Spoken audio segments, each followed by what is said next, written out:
Gabriel Attal s'exprime, Charlemagne, où j'ai d'abord échangé avec des enseignants en salle des profs. J'ai vu des enseignants bouleversés, mais debout. Des enseignants inquiets parfois, mais debout.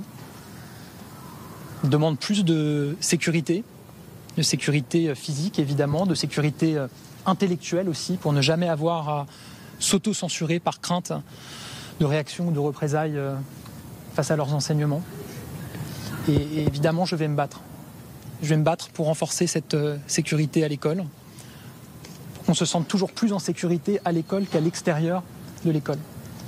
J'ai ensuite échangé avec des élèves d'une classe de 3e, avec leur enseignante de lettres. On a lu un texte de Victor Hugo sur le rôle de l'école, un texte qui finalement dit que l'école est plus forte que tout. C'est aussi le message que je suis venu adresser ce matin. Nous sommes le 16 octobre, c'est une journée évidemment particulière. Il y a 3 ans, Samuel Paty était assassiné parce qu'il enseignait. Il y a 3 jours, Dominique Bernard a été assassiné parce qu'il enseignait. Cette journée, c'est une journée absolument majeure, où l'école se tient debout, je l'ai dit. C'est une journée d'action pour nos enseignants. J'ai décidé de réaménager l'emploi du temps de la journée pour leur permettre de se retrouver ce matin et d'échanger avant le retour des élèves. Ils m'ont indiqué que ça avait été utile pour eux. Une journée d'action pour nos élèves. Et je le dis, après avoir échangé avec une classe de 3e, on peut être fiers de nos élèves. À la fois de leur résilience, mais aussi de leur très grande capacité d'indignation face à ce qui a pu se passer. Le message de cette journée, c'est donc une journée d'action pour nos enseignants, pour nos élèves, pour l'école de la République. Une journée où l'école se tient debout, comme tous les autres jours de l'année. Vous allez réaliser ensuite, qu'est-ce qu'on peut attendre sur de nouvelles annonces, sur quoi va porter un peu la réunion avec le président de la République? C'est une réunion qui s'inscrit dans le prolongement de celle que nous avons eue autour du président de la République vendredi, dédiée évidemment à la menace terroriste, à la sécurité des Français d'une manière générale, et singulièrement à la sécurité de nos établissements scolaires. Sur l'alerte à la bombe qui est de nouveau ce matin dans le même lycée à Arras, est-ce que vous en savez un petit peu plus sur ce qui a pu se passer? Je suis en lien avec les services de l'État à Arras, évidemment. C'est une alerte qui a été reçue par le commissariat. La levée de doute est toujours en cours. Les élèves, les enseignants devraient pouvoir regagner l'établissement d'ici au début d'après-midi. C'est la 168e alerte à la bombe qui a été adressée à nos établissements scolaires depuis la rentrée, depuis le 4 septembre. Je le dis, c'est absolument inadmissible et inacceptable. Parce qu'on l'a vu ces dernières semaines, ce sont des menaces qui visent à intimider, à faire peur. Et je veux être extrêmement clair et ferme sur ce sujet. Action, réaction. À chaque menace, à chaque alerte, il y a des signalements qui sont faits à la justice, il y a des enquêtes. Nous avons identifié un certain nombre des auteurs. Fin septembre, par exemple, 3 personnes, 2 mineurs, une personne de 20 ans avait été interpellée, notamment en Essonne, dans les Hautes-Pyrénées. Vendredi dernier encore, une personne a été condamnée en raison de menaces qui avaient été faites ou d'une fausse alerte à la bombe qui avait été adressée à un établissement scolaire. Notre main ne tremblera pas sur ce sujet.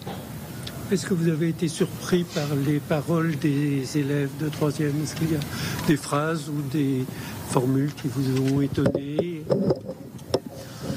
dont vous avez envie de nous parler? Comme tous les enfants, ils ont évidemment des questions. Ils cherchent à comprendre. Notre responsabilité, celle de leurs enseignants évidemment, et c'est une très lourde responsabilité. Notre responsabilité aussi de femmes et hommes politiques, c'est de leur apporter des réponses. Et surtout, moi ce que j'ai ressenti dans les échanges, c'est un message de très grande fierté de l'école à la française. Une école qui accueille tout le monde, une école mixte. C'est ce une qu'on école dit les enfants. gratuite. Oui, bien sûr, parce que c'est aussi ce qui transparaissait du texte de Victor Hugo qu'on a lu, sur le rôle de l'école pour faire de nous des citoyens, et donc pour faire de nous une société capable de résister face à la violence et de limiter la violence. On a un modèle qui nous est envié dans beaucoup de pays du monde. On a une école qui est laïque, qui est mixte et qui est pour tous. Et c'est précisément ce modèle que les terroristes, que l'islamisme cherche à atteindre. Les islamistes n'aiment pas la laïcité qu'on a dans nos écoles. Ils veulent nous soumettre à une loi religieuse. Ils n'aiment pas la mixité. Ils veulent soumettre les femmes. Ils n'aiment pas l'école pour tous. Ils veulent que le plus grand nombre reste dans une forme d'obscurantisme pour qu'ils puissent imposer leurs lois. Oui, on doit défendre notre modèle. Et je dois le dire, j'étais très ému d'entendre des élèves défendre et revendiquer ce modèle de l'école à la française.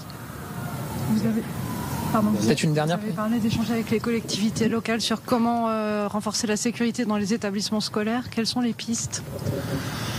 J'échangerai avec les collectivités locales qui sont, vous le savez, qui ont la compétence et la responsabilité sur les bâtiments scolaires et sur la sécurisation, mais je ne me défausserai pas de mes responsabilités. Je serai au rendez-vous de mes responsabilités. On doit avancer tous ensemble. Beaucoup a été fait ces dernières années, notamment après 2015, avec un audit qui avait été réalisé sur la sécurité dans les établissements, avec des plans de mise en sûreté qui ont été mis en place dans tous les établissements. Et je redis que c'est ce qui probablement nous a permis d'éviter un carnage à Arras vendredi, puisque la réaction du proviseur, de l'équipe enseignante, des personnels de l'établissement a été exemplaire pour mettre tous les élèves à l'abri, précisément parce qu'il y avait ce plan de mise en sûreté. Il y a un certain nombre d'investissements qui ont été réalisés par certaines collectivités, ici pour installer des portiques, là pour renforcer le nombre de vigiles, dans certains endroits pour installer de la vidéosurveillance.